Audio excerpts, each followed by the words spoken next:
Some of the biggest songs in hip hop contain simple beats, but why is it as producers we overthink it so much? Some of Future's, Drake's, and Playboi Carti's biggest songs contain beats that are super simple and minimalist. One that comes to mind straight away is Back Outside Boys by Drake. I remember watching a video from producer Rio Leva breaking down the beat, and he shared the project, mentioning he only made it in 10 minutes and showed how many sounds there really were in the beat, and it was essentially just a sample and a few drum sounds, maybe 4 or 5.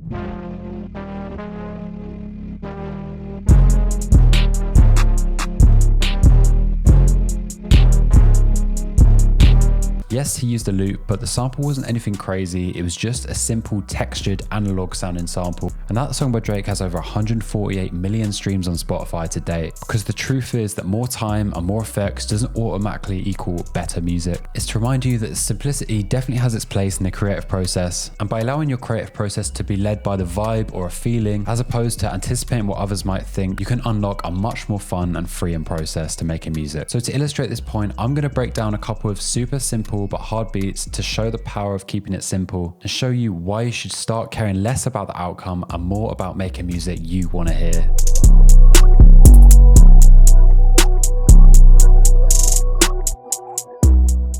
If you listen to half the production in an artist like Future's discography, we can really break it down to one key aesthetic: dark, eerie melodies and hard smacking trap drums. So with that in mind, let's just create something instinctive to match that vibe.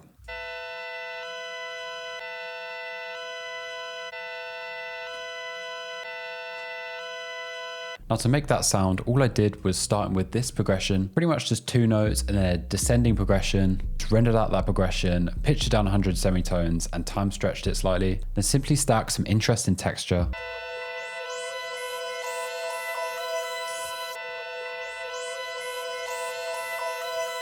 Now that texture layer might sound complex, but it was simply made by finding an interesting preset. Now this is literally the MIDI behind that sound.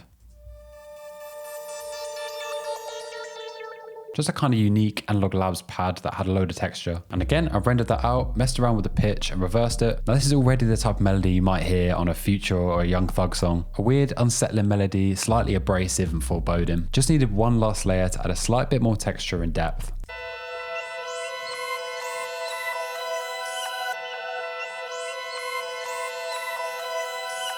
And that last sounds just a multi-keys progression, and this was the MIDI.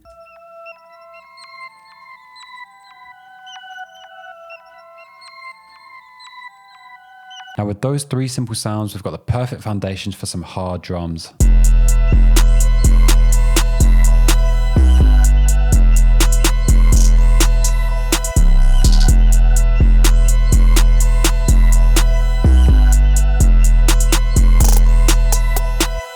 Now that's with 3 melodic sounds and 4 drum sounds. Main snare, hi-hats, hard distorted 808, and then just an accent snare. Nothing too crazy going on. The only thing is some rolls and some breaks with the hats to give a little bit of bounce. Now 808 simply follows the root note with a few different variations just to add a little bit of interest, but for the most part, super simple. Now to keep it interesting throughout the whole beat, we can do some simple things like pitching up the melody in certain sections,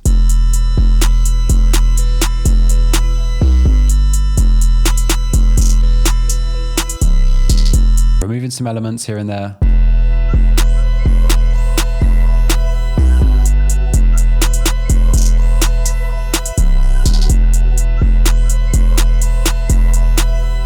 Even removing those main chords.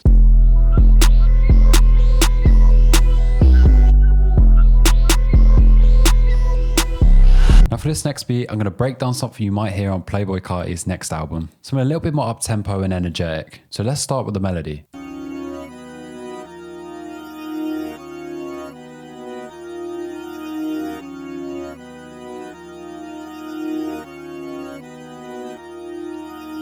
Now what you just heard is this simple organ triad progression.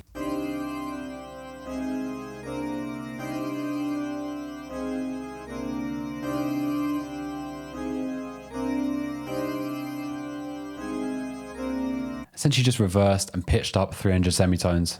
Now Carti's beats are known and characterized by those overblown, synthetic, futuristic vibes. So we can take that reversed organ and simply lay down a simple lead over the top.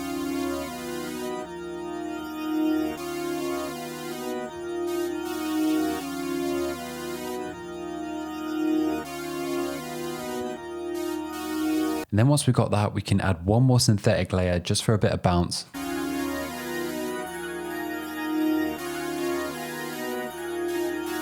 And then just a one note progression to add a little bit of interest and texture.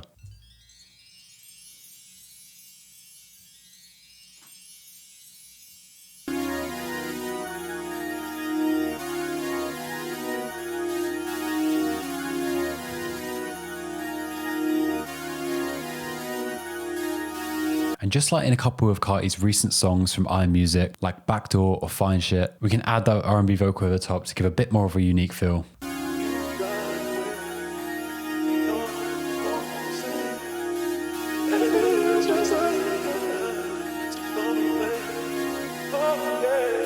And then of course to tie it all together, some hard, abrasive trap drums.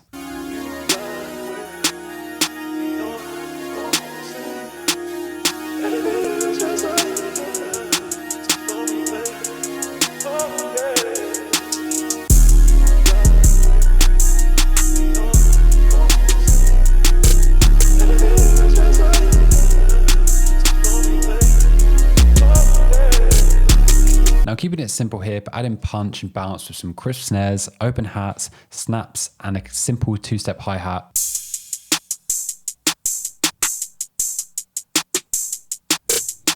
And then just following the pace with a distorted spins 808 to cement the energy and bounce of the track.